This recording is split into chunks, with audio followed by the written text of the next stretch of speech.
네, 윤수민 기자와 열랑야랑 시작합니다. 첫 번째 주제 보겠습니다. 네, 윤 대통령 예배를 드리는 모습 같은데요. 어떤 예배일까요? 네, 홀로 예배입니다. 윤 대통령 어제 미사에 이어 오늘 이 성탄 예배에 참석했는데요. 늘 옆자리에 있던 짝이 보이지 않았습니다. 오늘 예배를 드린 곳은 서울 중구의 정동제일교회인데요. 윤 대통령 뒤에 유인촌 문화부 장관이 눈에 띄죠. 늘 옆자리에 있는 짝이라면 김건희 여사 얘기인가요? 네, 지난해에는 윤 대통령 부부가 서울 영암교회에서 함께 예배를 드렸죠. 이번에는 이 김 여사 없이 홀로 성탄 인사를 전했습니다. 윤 대통령 예배 참석자들에게 국가가 좋은 선물이 되도록 노력하겠다고 말했다네요.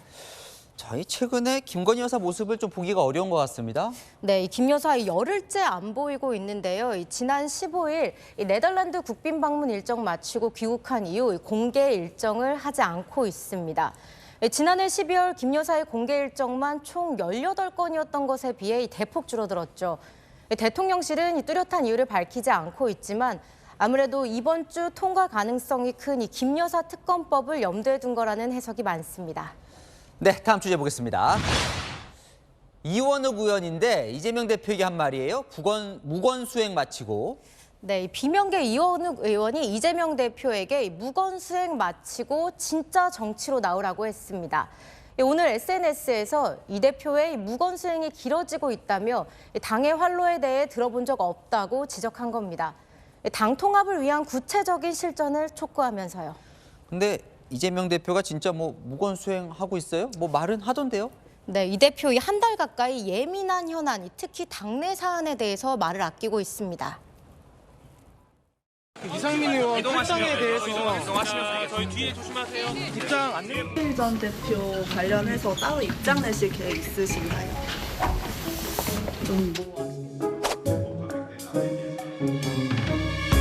현역만 프리패스 아니냐 이런 비판 나오고 있는데요. 그럼 어떻게 보시는 거예요? 왜 말을 아끼는 건가요? 특별한 이유라도 있을까요? 네, 지난달 이 발언 이후 자정하고 있다는 게 이 대표 측근의 설명입니다. 선거라고 하는 거는 여러분도 너무 잘 아시지만 승부 아닙니까? 멋있게 지면 무슨 소용이 있겠어요? 어떤 결과로는 이겨야죠. 이기기 위해서는 여러 가지가 있겠지만. 네, 총선 승리를 위해 선거제도를 과거 병립형으로 되돌릴 수 있다고 시사한 발언 이후 당내 갈등이 커지면서 자중한다는 이야기입니다. 저 발언이 그 정도로 파급력이 컸던 겁니까? 네, 이 발언 이후 당내 반발이 커졌고 이낙연 신당도 탄력을 받은 측면이 있는데요. 이낙연, 김부겸, 정세균 이 3총리가 뭉치는 계기도 됐죠. 이 대표 측 관계자 예민한 선거법 문제를 거론하면서 판이 뒤집어졌다고도 했는데요. 무건 수행을 하고 싶어도 선거제든 당내 공천 갈등이든 점점 답을 하지 않을 수 없는 상황이 다가오는 것 같습니다. 네, 주제 하나 더 보겠습니다. 한덕수 총리가 주례를 선것 같은데요. 저 뭐예요? 김치, 참치, 꽁치? 네, 크리스마스 이브인 어제 한 총리가 깜짝 주례에 나섰는데요. 네, 신랑 신부를 향해 김치, 참치, 꽁치라고 외쳤습니다. 한 총리 어제 SNS에 신랑 신부가 사진 찍을 때 쑥스러워하자 이 말을 먼저 외쳤더니 다들 웃었다고 전했습니다. 아니 근데 총리가 누구 주례를 선 거예요? 네, 신랑 신부 26년 차 부부였는데요. 혹시 신신 예식장 들어보셨나요?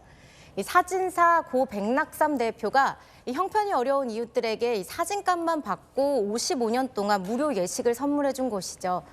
김치, 참치, 꽁치는 백 전 대표가 사진 찍을 때 외치던 구호인데요. 지난 4월 백 전 대표가 별세한 이후 아들이 대신 외치고 있습니다. 나처럼 돈이 없어 결혼식 못하는 분들 결혼시켜드리고 나는 사진값만 받고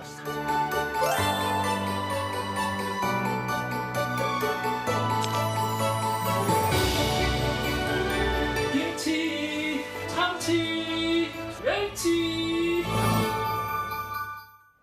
네, 한 총리 축의금 대신이라며 결혼 사진값도 냈다고 하네요.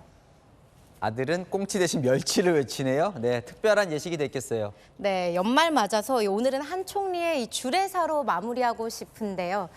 이 생채기를 냈어도 늦기 전에 화해하고 서로를 다독이세요. 네, 지금까지 열왕야랑이었습니다.